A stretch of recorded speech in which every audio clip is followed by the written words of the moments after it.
Good afternoon, everyone. Welcome to the Sports Wave Network and Sports Corner with the Conn Man. I am your host, the Conn Man. With me today, I have two very special guests. The very first guest will be one of my good friends who I met through podcasting, and he goes by the name of John Reeves. John Reeves is the OG of OGs, and when he comes on, I'll have him talk a little bit about himself. He's Chicago bound, and it's kind of interesting how we ended up meeting. But before he comes on, I guess I can talk about it. When we had the COVID, and I guess people were bored and things to do, and I was very tired, and I'm gonna have to go back off and come back on. Hold on, I have to do it again. Uh,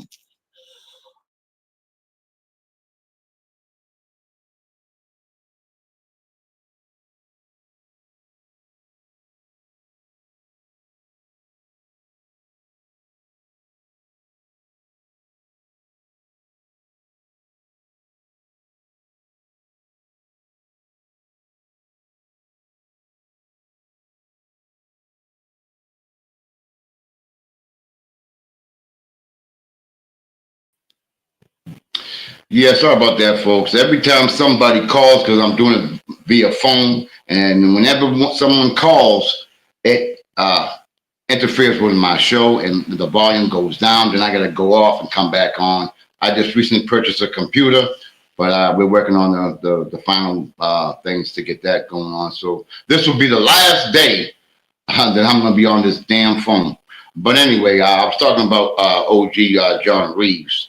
So, I was, patrolling the Facebook, and, I'm like, I think I could do it. I think I could do it. So what I did was I was watching some of these shows, and there was a show called All Boss Chicago, and there was a guy, and his name was Robert Bobby Reed, and I was like blown away with the way how he conducted himself, how he started the show, and his personality is like vibrant, and he has that energy. And I'm like, I want to get on his show.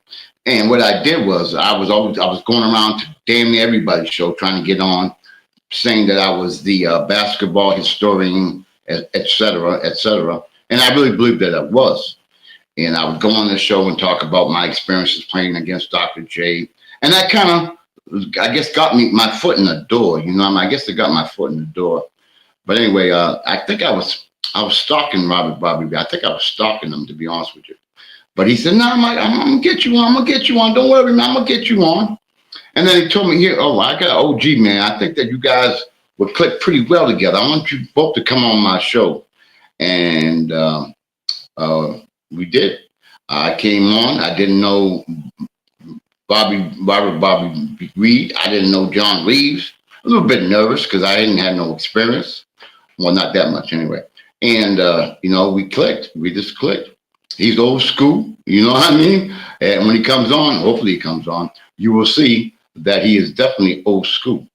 And he's just a great person. And every time he was scheduled to come on, something would happen. Something transpired. Mostly my fault, through technical difficulties, et cetera, et cetera. But he is from Chicago. He went to John Marshall High School in Chicago, Illinois. He's from Kansas City, Kansas. He was a former outreach social worker at Thresholds I guess, out of Chicago. And he was born October 2nd, 1942. I told you he's OG, 1942.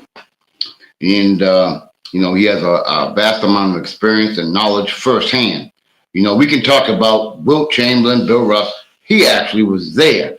Not live, but he was there, and he knew about the history and the legend of Russell and Chamberlain and Oscar and West and Elgin Baylor and the whole 9 yards. And I just found it that because to be honest with you, I've been following the NBA, well, since I was 12 years old, and I'm going to be turning 65 a few months, but nah, you know what I mean? So I've been following the game for a long time. I've even looked up microfilm when I was 12 years old. So I guess I have that addictive thing with the NBA, and so I can relate to that, and I feel comfortable talking with anybody. I don't care who it is. I have no problem sitting down talking to the best of the best because I know what I know. I don't need. I don't really need statistics. I don't need Google or LinkedIn or all that because I know. You know what I mean? But there are 4 or 5 people that I might have to. I might have to. I might have to fall back, and I'm gonna tell you who they are. One is Larry Brown. Larry Brown has experience as a player. He coached in the ABA, won a championship. Coached in the NBA, won a championship. And he's had a vast amount of experience, and I'd have to, fall back with him. And UB Brown. UB Brown, I think he's 90 something right now. And he has seen it from the get-go. And I would be a little bit intimidated by him. Definitely. Popovich, I think that I would be very. I have to fall back on those 3 individuals firsthand. But off the top of my head, those are the 3 I think that are alive that I would have. And maybe what's his name? I forget right now. But there's not too many that I would not feel comfortable with because I know the game. I know what I know. And, what might be happening right now. You see, I'm on Massachusetts time, and that Chicago time is like an hour behind. And maybe, just maybe, he thinks that he's supposed to come on 5 o'clock his time. You know what I mean? Although he knows that's why he received the link. But sometimes that happens because we've done shows where, matter of fact, Bobby Reed was on my show where the time difference is a little bit, leery. So whether it be at 5 o'clock my time, it's really 4 o'clock their time in Chicago, so the Midwest. So we have to, hopefully he comes on because I wanted to be able to give him his roses because the guy has gone through, he's stood by my side through thick and thin with these technical difficulties, and I wanted him to get his flowers. And I wanted you all to get an idea of what he really, because he keeps it 100, and I'm sure he would have a lot to say about a lot of things.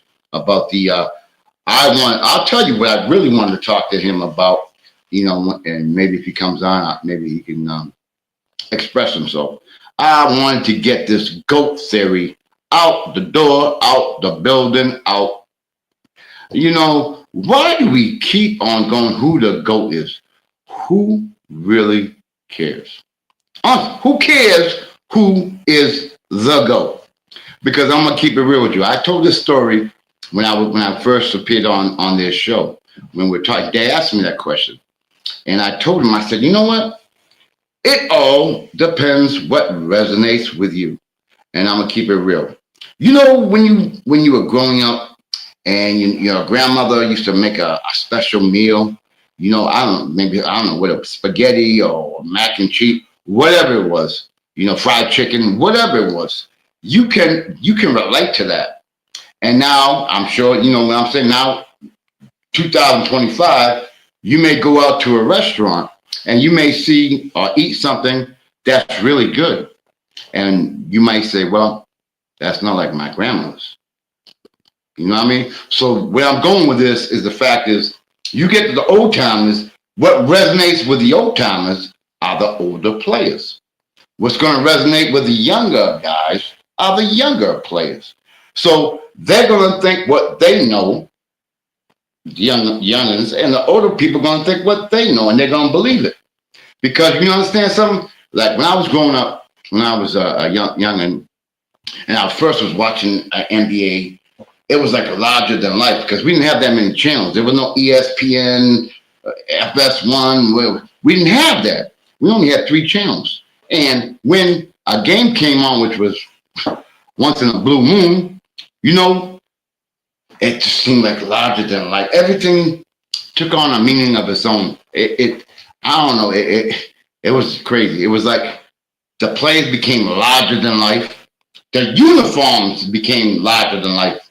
Because I was always focusing on like the Boston Garden, the old court. You know what I mean? That was like larger than life. And I said, wow. Interesting. And as I claim again, you know, I'm always receiving phone calls when I do this show. That's why I can't wait for this thing. Because someone always seems to call when I'm doing my show. So I hope you all can hear me because it's very interesting. Whenever I do my show, I get phone calls. Not from anybody I know, but I get phone calls, and it kind of interferes with my show, where you can hear me, but I can't really hear anybody right now. So it's kind of good that because I'd have to go out and come back on again. You know, enough's enough. This is. But getting back to what I was saying. So getting back to the goat theory, the goat thing. All right, I'm gonna keep it real with you guys. The different eras. And how can you say who the GOAT? That's why, and they always say, who is the GOAT? The GOAT. What does it matter? Is it putting any money in your pocket? Is it going to change your life? Is it going to change your day? Think about it. What difference does it make if so and so is a GOAT or not? Okay, you give your opinion. Okay, can it end? You always got to keep going. Blah, blah, blah. Because you know what? I could give you names. I'm not going to change your mind. What's in your mind is in your mind. I can give you food for thought, but I'm not going to be able to change your mind. Everybody has their favorites. You can't change it. You can't do anything about it. You know, but I'm going to tell you something right now.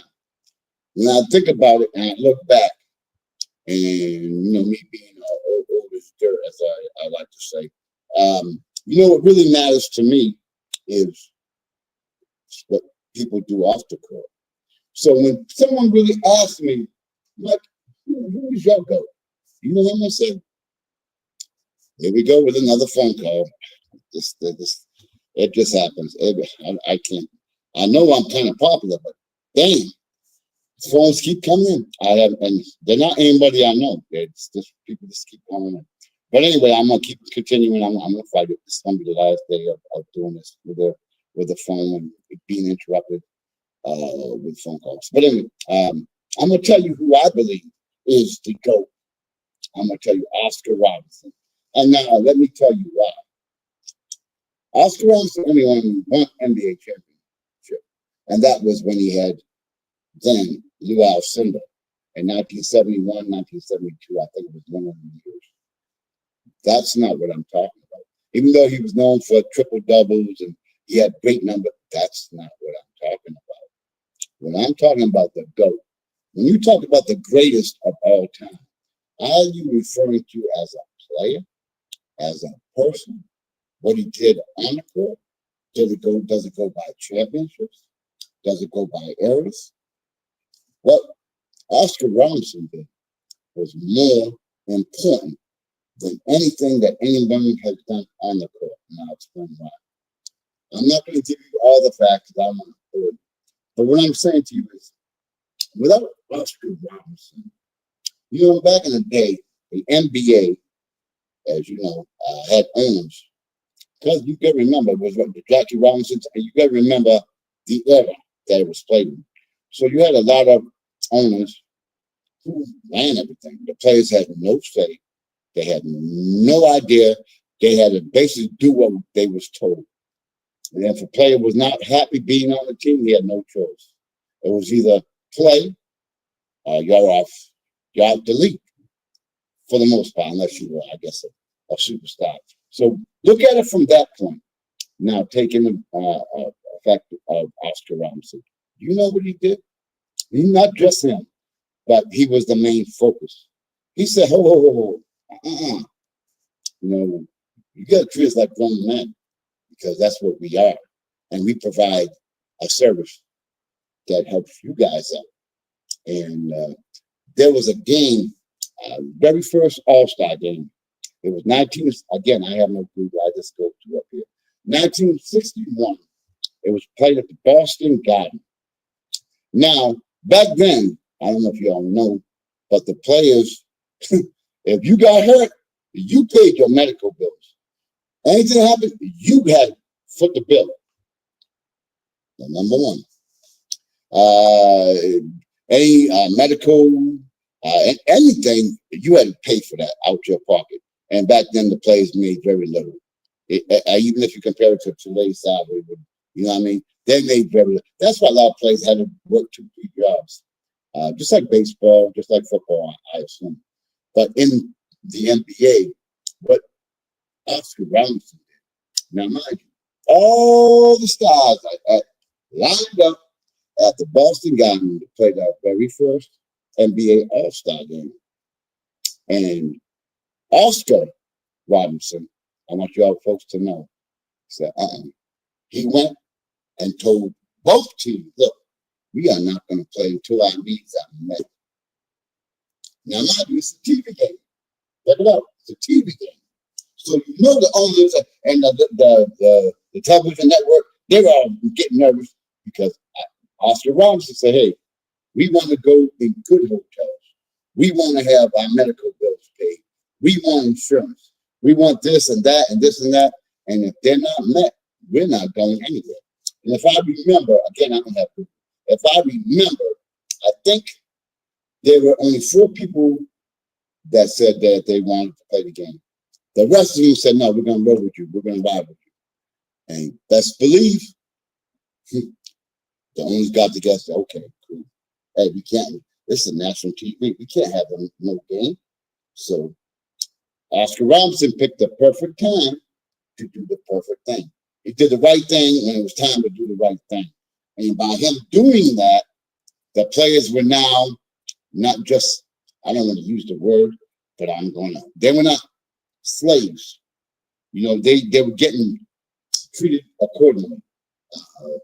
And then that was just the beginning.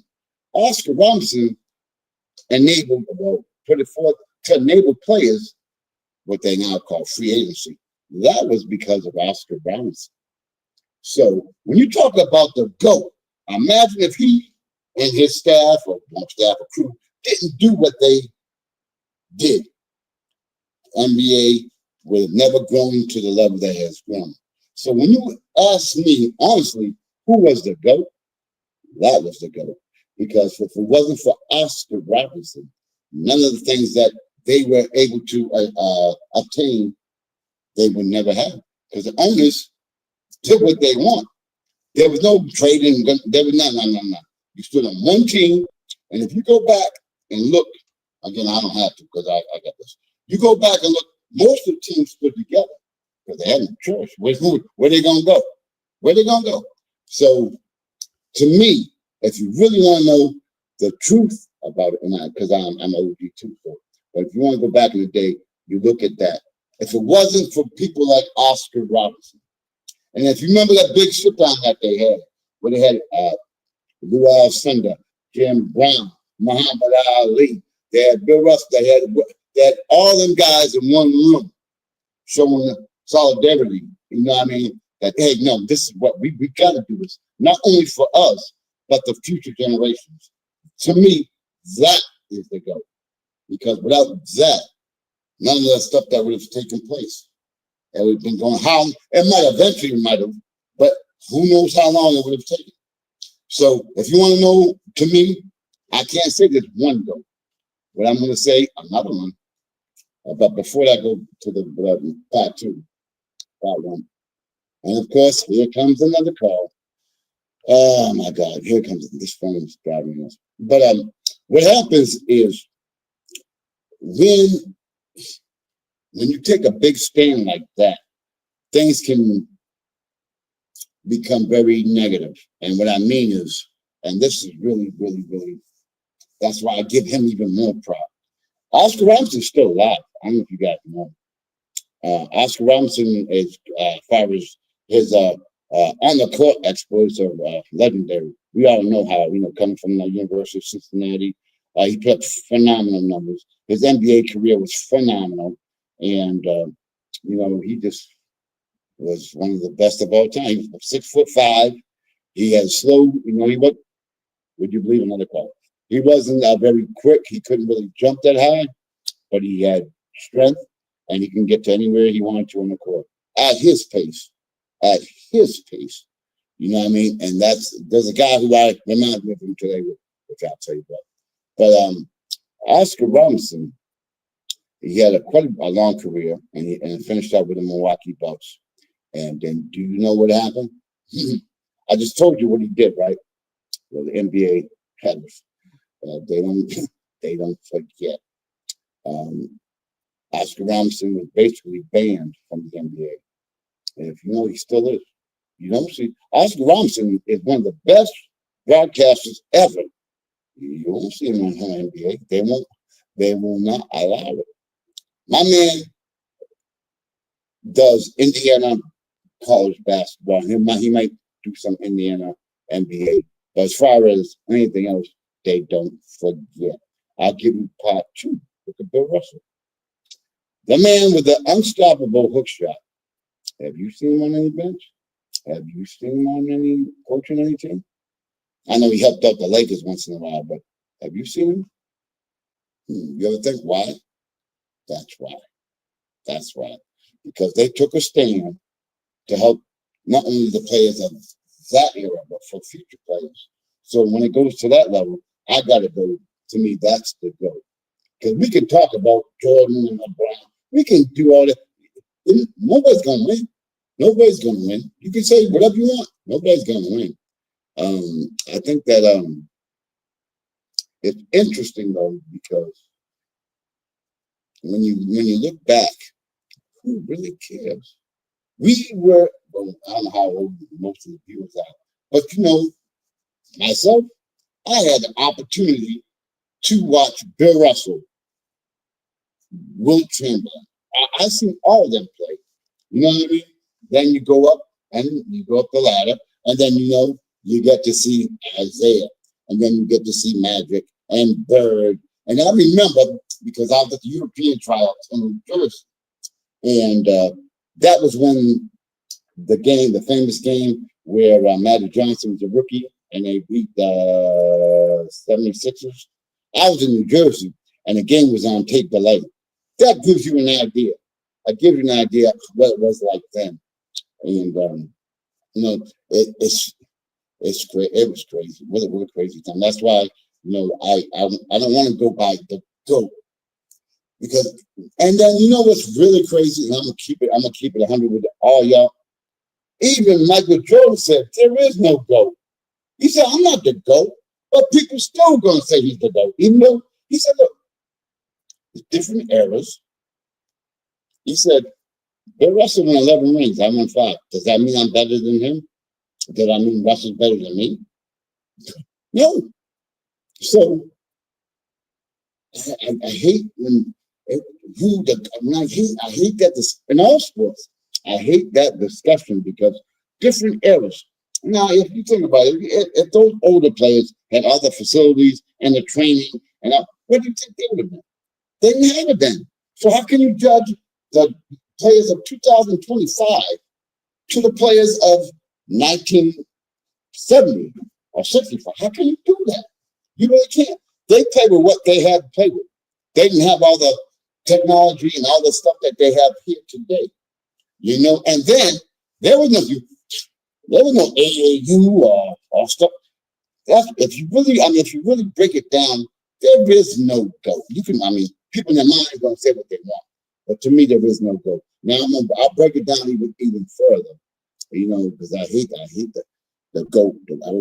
It drives me nuts because I know the lucky few who have seen the greats of the past and the ones in the 70s and the 80s and from then on all the way up to now. I've seen them all play. So how can I realistically tell you that one is the GOAT? You ain't getting that from me. Not me. They all were great. And why can't you just sit back and say, hey man, what a great time it was watching these athletes play. Why does it have to be a GOAT? Why? Are you making any money? Are they making any more money if you say they're the GOAT? How about to say they were all great athletes, great time, great players, great championships? You can say one of them, I think you could say one of you, and you can name all the great players, but to say the GOAT, I have a serious problem with that. And I think if anybody can look at it objectively, because I've had my favorite players, and I'll tell you about them, but I would not consider them the GOAT. I can't recall any conversation I've ever had where I said, nah, he's the GOAT. So I would hope that ain't gonna happen, because they're still doing it. Even the GOAT himself tells you there's no GOAT, and people are still gonna put down that there is a GOAT. There is no GOAT. We should just cherish the players that played and respect their games. And hey, they all got statues up there, right? So they have been recognized. Let it go. Just enjoy the fun. And some people will say, it's good to debate. You're not going to get. Think about it. If there was someone here to debate with me, who the GOAT is he going to win? Am I going to win? Who's going to win? You know who really won? No, really won? Who really won? Who really wins? The NBA, the networks, the sneaker companies, the contracts, the promoters.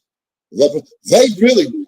You know what I mean? So we, as a people, can go on and talk about the GOAT. That's good. They ain't putting no money in our pocket, but it's putting money in their pocket. So you remember that.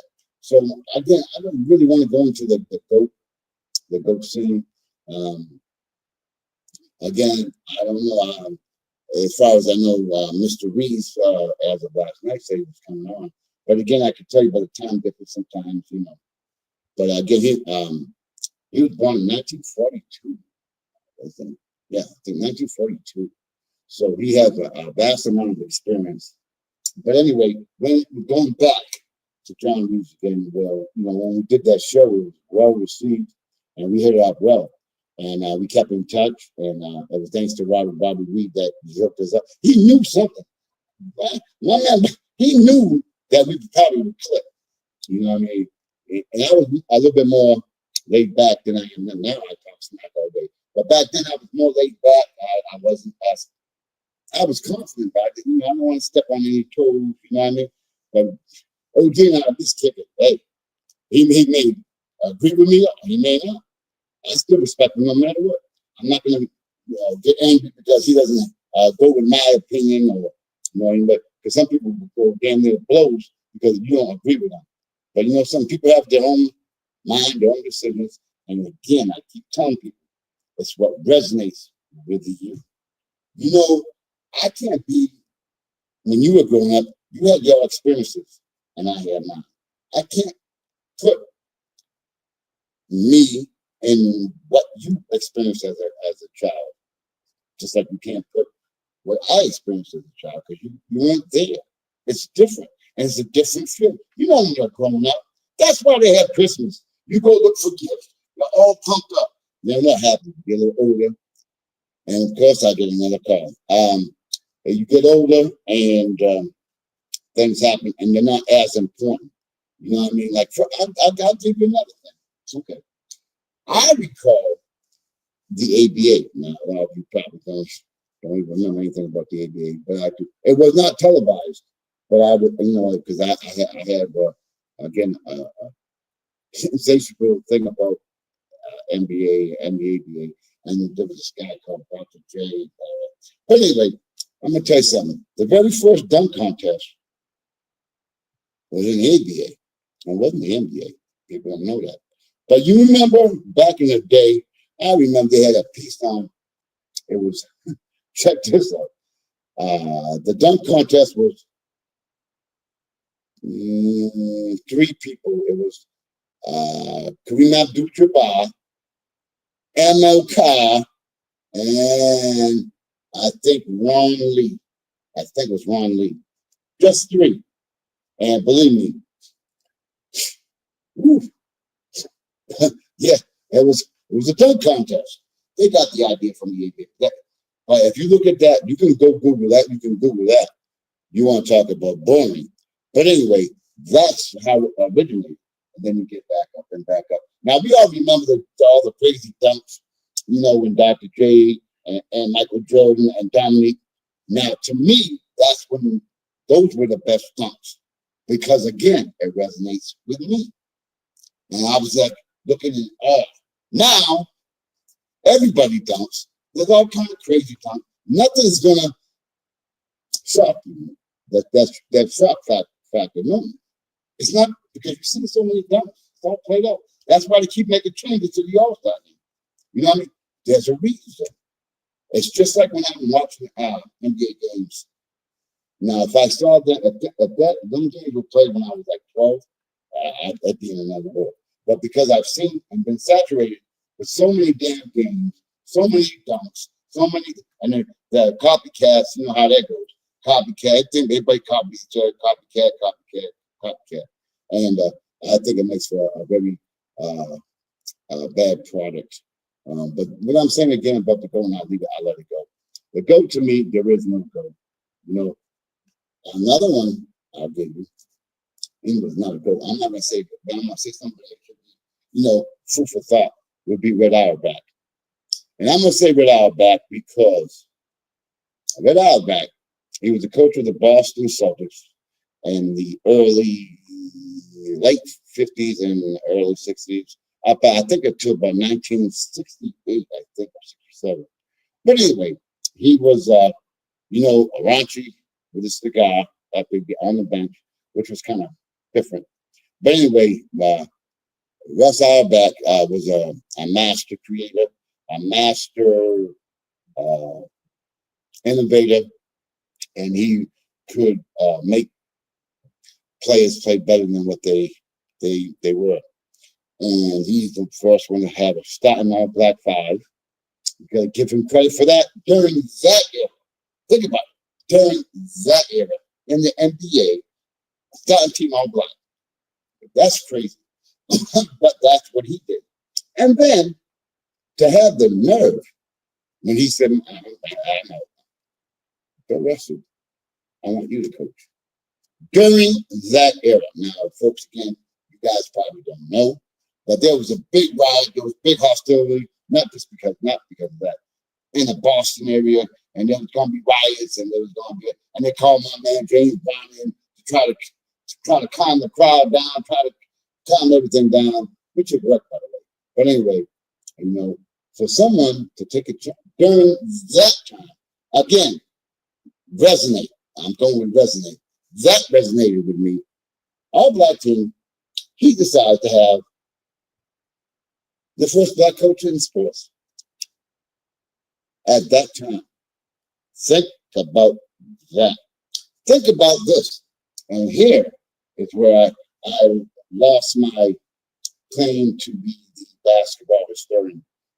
Do you know that back then, even though the Celtics won a championship, Bill Russell, after the championship, goes home and he had feces all over his house. His house was set on fire. He had a cross. They put a cross on his yard. Just right after they won the championship. And then you know what happened? Russ didn't come back to the Boston area, except when he had, because back then he was doing some broadcasting on ABC, if I recall, for a few years. And he did go on to coach Seattle Supersonics, and he ended up coaching Kenny Smith. I know all that. But anyway, imagine that. Winning the championship, you come home, and your house is all feces and all that. Do you know that the players cannot, even though they played and won the games, when they went to a restaurant, white people had to go there, and black people went there. Or what they did too was, and I got this from Sam Jones, so you can debate that over there. The players also, sometimes they were not allowed in the restaurant. And there was one incident, which I recall, well, I read it, but I was informed about it, was that they went to a restaurant in Boston. I think it was in Boston. And they said, we don't serve Negroes. So Red Auerbach, believe it or not, said, well, either we all eat or we don't. That's the type of guy Red Auerbach was. And if you look at him, you wouldn't think he was like that, but he was. And I'm going to tell you something, folks. I am not a Celtics fan. But I'm gonna tell you something. I got invited to the Boston Celtics basketball camp where they had the other rookies that they drafted. Well, they were at the camp, and I was a counselor at the camp, and along with a guy by the name of John Boo Rice, who was about 5'6", who got drafted by the Celtics, and a guy by the name of Al McLean, who had a great career at the University of New Hampshire, and he's doing great things in the Boston. You guys should go check him out. But and it was a great experience. And I'm gonna tell you one quick story. My first day there, I played and I did my thing, but when I got there, I played Division III. They weren't. It was good, man. It was very competitive. Don't get me wrong. But when I went to the camp, I mean, there was 3 7-footers. You had people from Maryland. I'm from New Bedford, Mass. And I remember I was overwhelmed. And that very first day, when I got my opportunity to go and play with them, I was in awe. It was crazy. And I remember going back to my dorm. Well, it wasn't a dorm. It was out in the woods. It was in Nashville. Log cabins. And I remember, I was a counselor too. You know what I mean? So I remember going back to my log cabin, and I had my kids, in the log cabin, and I bawled out. I cried. I said, man. And I got invited because of my man, Mickey Gonzalez, who played with me at Framingham State, one of the greatest shooters of all time, any division. But anyway, he's the one that got me or invited me to go to the camp. So I owe a debt of gratitude to him. So the next day, I don't know what happened. I just said, Mike, just go out there and play. And we played, and I hit the game-winning shot. I'll never forget, it was on the right side of the backboard, bang. And then I remember after the game was over, I'm walking, and Red Auerbach, so we got Red Auerbach called me and said, yeah, come here. He called me over. He said, you did all right. He said, but what you need to do is you need to look like that guy. And he pointed down the other end of the court. This guy by the name of Al McLean, who I told you about, who had a slim body, slim, and he had NBA body. I was stocky, you know what I mean? I was a little stocky, a little chubby, you know what I mean? But he let me know. I'll never forget that. And then another time when we were at the camp, and all the counselors were at the camp, and Red Auerbach came out to speak with us. And he said all kinds of things. He mentioned this. Listening at the time. He mentioned this. What he would tell his players, defense. He said, look, think about this. If y'all playing defense and the man strips you, take your shirt off. You get blocked, take your shots off. If you get blocked again, you take all your clothes off, then you end up naked. And then you look at it, what he was trying to say is protect the ball. He said that is so true. Even today's game, protect the ball. And I learned that. I took that back with me at Framingham State. I took that back with me. And he said, every time they take a ball from you, that's like taking a piece of your clothing. And I thought about that. I said, that's interesting. But anyway, that camp was very, very, very good. Kevin McHale was at that camp. Larry Bird was at that camp. I think the first round pick that year was a guy by the name of David Thurkill. I think it was him. But it was a good camp. And the guy I was talking about, Al McLean, they ended up picking like the top 8, I think 8 or 10 players who were counselors. And the top 8 or 10, I can't remember, would go and play against the Celtics rookies. And Al McLean ended up playing against the Celtics rookies and lit them up, tore them up. And he ended up, it was 1984, because again, I don't have no, he ended up getting drafted by the Houston Rockets. But the Houston Rockets had a guy by, I think his name is Akeem, I think. Yeah. Some guy named Akeem. And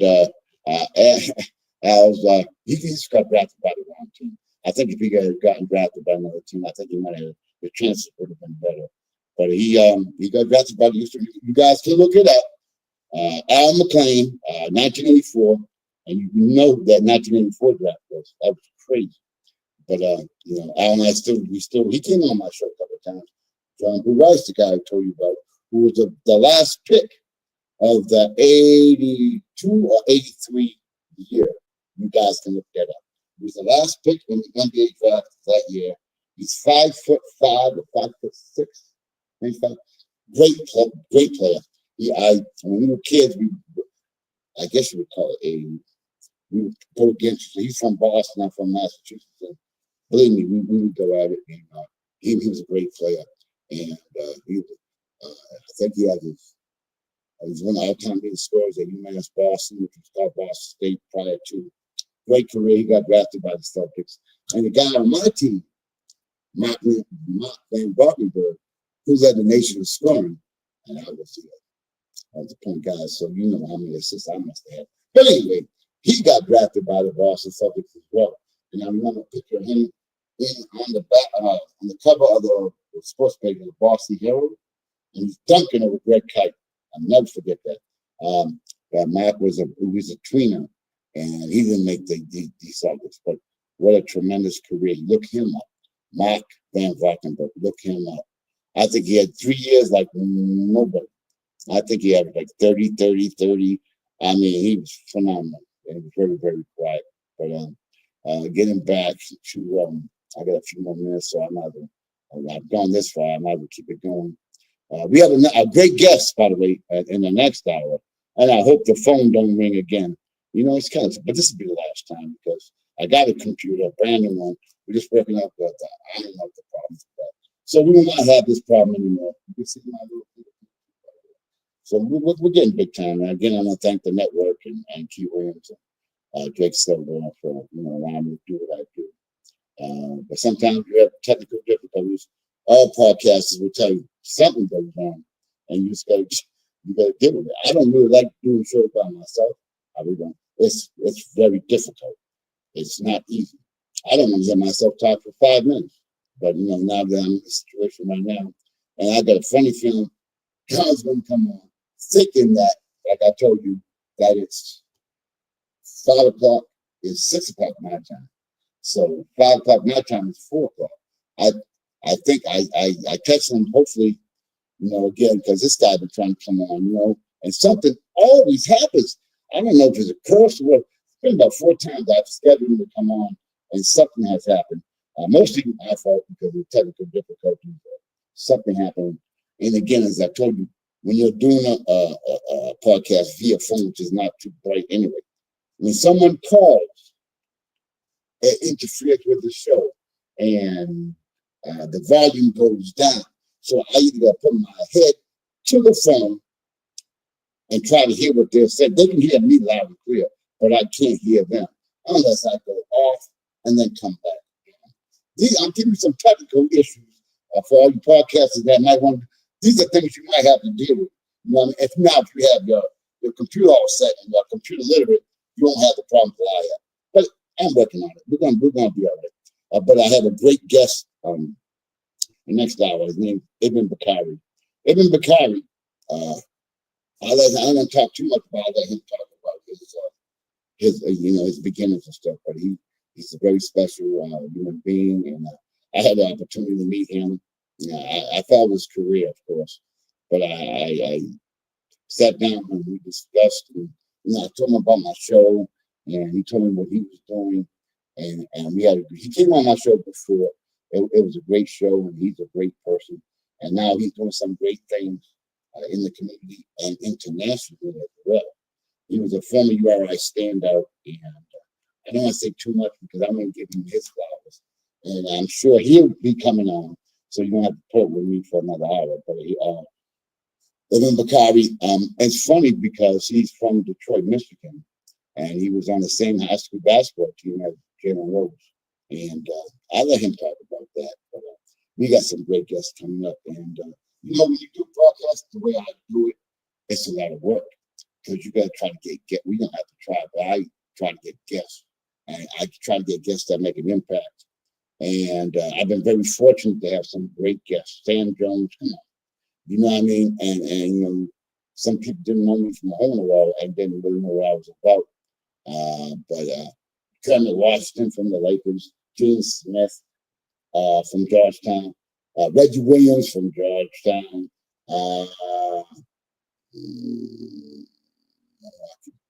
Paul Pressey from the Milwaukee Bucks, Chuck Everson from Villanova, Tony Bruin from Syracuse.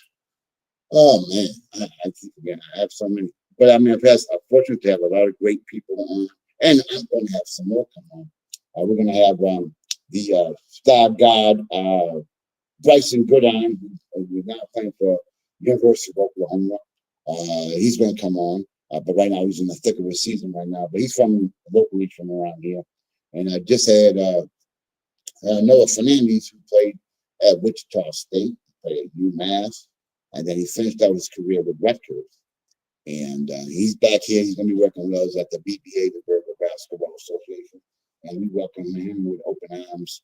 And we're looking forward to having him and all that he has to give to the through youth, which we will be kicking in the summer. I'll be with Steve Berger in the BBA. This will be year number 31 with the BBA, and I love it. And the kids are great, and you know, I'm blessed. But getting back to Evan, he's doing a thing right now where his initiative. I don't want to say too much, but he's doing some phenomenal things, and I mean, he's just you guys are gonna love him. He's just a great person, a great human being, and he has a big heart. And I'm gonna let him, as I give him his flowers, I'm gonna let, as you know, I didn't talk for a day and an hour, so I'm gonna need a little bit of a break. But anyway, I'm gonna give him his flowers and let him tell you all. We're gonna go, you know, at the beginning because some of you may not know about him, but we're gonna go into detail about, you know, his origin and the beginnings, how he got established, and maybe talk a little bit about Jalen Rhodes if he, you know, if he wants to. He may also talk about his career at URI. But right now, you know, that was the past. That was good, but now he's doing more important things, and I want him to express and talk about the initiative that he's doing now with Sirens internationally, and he's helping out a lot of kids and a lot of youth and a lot of people. And you know, again, you know, my shows, I like to my guests to make an impact, and sometimes they're not always basketball or sports, but sometimes, well, most times they are.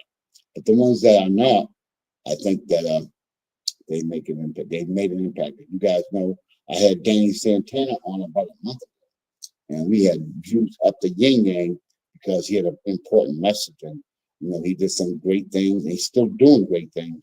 So again, he had nothing to do with sports, but it had to do with life and living and doing the right thing. Last week I had another good friend of mine, Jonathan Thompson, who had JT Chronicles, and again was well viewed. People tuned in, and he did a great job because again, you know, sports are great. I love sports, as you can tell. I'm kind of wacko, but you know, I love sports, and I'm blessed to have the platform that I have. But also, I want, you know, my guests to make an impact. Again, I think my guests are more important than discussing who the GOAT is. You know what I mean? And sometimes people need someone to reach out to or for. Some of my guests have made such an impact. Like you look back on some of my shows, you will see that they've made a tremendous impact. And that's what I want to do. Besides just always talking about basketball, because there's more important things in life than basketball. And out here and where I'm from right now, we've had a lot of deaths. Right now, we're in the process of having youth, shooting youth, killing youth. I don't get it, bro. That's another problem. But again, Eben would be on. I want to let him talk about what he's doing, his initiatives, and other things he's doing. Again, we'll be talking basketball as well. But next week, tune in next week. I got Wilson Ellis. He's had a big fight. He's a boxer, professional boxer. He has a big fight coming up on February 22nd at the Mohegan Sun. I think he's a headliner. And y'all better tune into that. Because we're going to talk about, you know, what it's like, you know, why he got into boxing and the thing the behind the scenes of the boxing world and the boxing community. And he is doing some great things. And I like again. He got a big fight coming on February 22nd. I don't want to talk too much because again, I want my guests to do the talking, not so much me. So he'll be coming on, and then, well, prior to him, I have another good friend of mine, and what he does, he's a big time trainer of athletes, and his name is Nick Correa. He's from Bedford, Mass, and he has a story. I'm not going to say what it is. You need to tune in next week at 5 o'clock, and you will see. But what I will tell you is he's trained some phenomenal athletes, and I'll give you one that's playing in the NBA right now. His name is Tyler Kolek, who plays for the New York Knicks. Well, that's his guy. He's been training him for years, and he's going to talk about that and all of the players. He still does it right now. He works with the famous Chris Aaron out of Durfee and Fall River, the former NBA player who now is doing tremendous thing with the Heron Project and all that. Well, Nick has been involved with that, and I'm gonna let him talk about that. I'm gonna let him kick it, but he's gonna talk about all the athletes that he's trained and the training sessions and what we can take in at that. And he's got a story to tell. I'm letting you all know he has a story to tell. So please tune in next Friday at 5 o'clock. And then at 6, we got my man Wilson Alex. I'm telling you right now, he got a big fight coming up on February 22nd.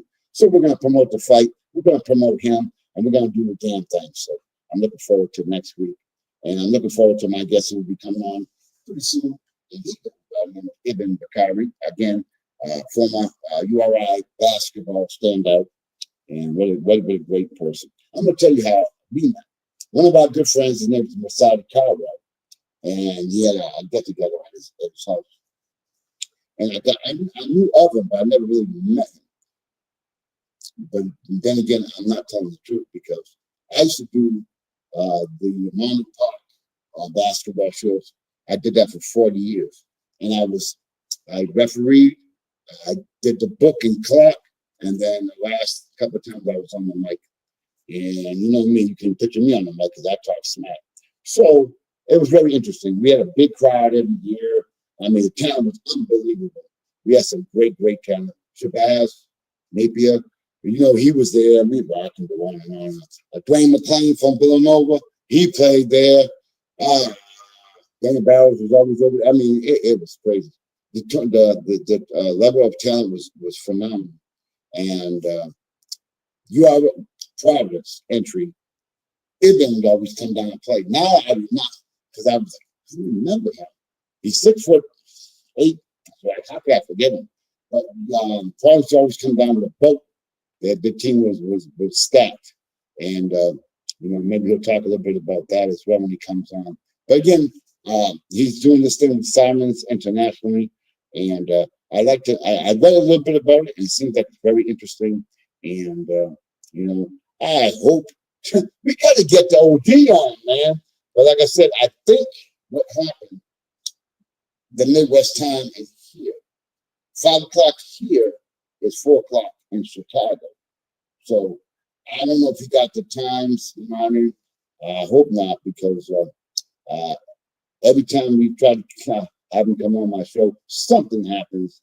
And I feel bad because it's not him, probably me, because of technical issues that I have. But this will be the last week with this damn phone thing. So I'll be back with I got a brand new computer, just purchased it, and we should be good to go. And the guest I got coming up, I better come correct. Last week we had 32-year veteran Ed Rush on, and I was kind of upset because another technical issue. And this guy reffed over 2,000 games in the NBA, 247 playoff games, and 32 finals games. What better guest could you have?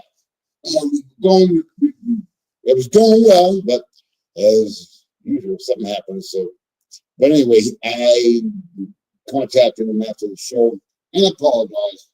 I don't know what happened. Things happened. I don't know. And he will be coming on again because can you imagine the experiences he's had over the years?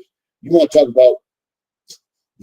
about Bill Russell and Will Chamberlain and Oscar Robinson and all that. He roughed their games. So, I'm trying to bring a different perspective. That's why I want to have OG on. That's why I want to have Ed Rush. That's why I get some of the old timers and hear what they got to say. Obviously, Michael Jordan we're way more athletically gifted. You get them, they had better. The people now have better facilities, better clothing, better training. Everything's better, everything. So how are you going to compare him to someone like Russell? They had the canvas sneakers. You go check out the sneakers that he wore back in the day. It was evolution. Look at it now. Yeah, I think I played in the PF Flyers for those of you who are old enough. PF Flyers, man. But anyway, that's why I hate the comparison with the GOAT, because it's not right. To me, it's not right. That's disrespect to the older players. That's disrespect to the younger players. But again, I'm gonna leave you with this. You want to talk about the GOAT? How about this? I'm gonna give it to you. I'm gonna give it to you. I'm gonna give a group. I'm gonna give a collection of let's see, Chris Paul. That's who I want to give. Chris Paul and LeBron and that crew. Because you know what they did? The ABA was defunct. What happened was they were competing with the NBA. But at that time, I only got a few more minutes, so I better check it. But anyway, I'll be quick. Well, anyway, what happened was the ABA wasn't performing as far as revenue-wise. So the NBA said, look, we're going to take 4 teams. That's all we're going to take. We're going to take 4 teams, and we're going to bring them up to the NBA. So the players then, most of them probably weren't good enough to make the NBA. Not good enough. But then there were some that did. And what happened was, now this is the goal. If you really want to know, what happened was a lot of these players ended their career. As I told you, they had 2 or 3 jobs. They ended their career. And a lot of them had homes, and they did not have the financial means. And some of them, as you know, you got older, and you weren't getting the money back then. So, you know what I mean? It's really interesting that those guys said, no. So they developed a fund to be able to help those former players who have medical issues, canes, wheelchairs, housing. That to me is what the GOAT's really about, because without the older guys, there would be no NBA the way it is. Guys making $50 million a year. And Chris Paul, because he was president of the Players Association back then, him and his crew went and said, let's do it. And they did. Now, a lot of those players who were stressed out because of paying mortgages and paying medical bills, and they get a chance to live the rest of their lives in some type of comfort and peace. Anyway, I've spoken enough. Please tune in. We'll be back on in about 10 minutes. I'm going to have my guest, Ibn Bakari, former URI standout, and he got a lot to say, and we're going to have a good time. And I hope we can get the OG John Reeves, because I really want him to come on. Well, folks, stay tuned. Tune into Sports Wave Network, Sports Conn Man. I would say in about 10 minutes, and we're going to do the damn thing again with Ibn Bakari. Thank y'all. Take care. Have a safe night. God bless.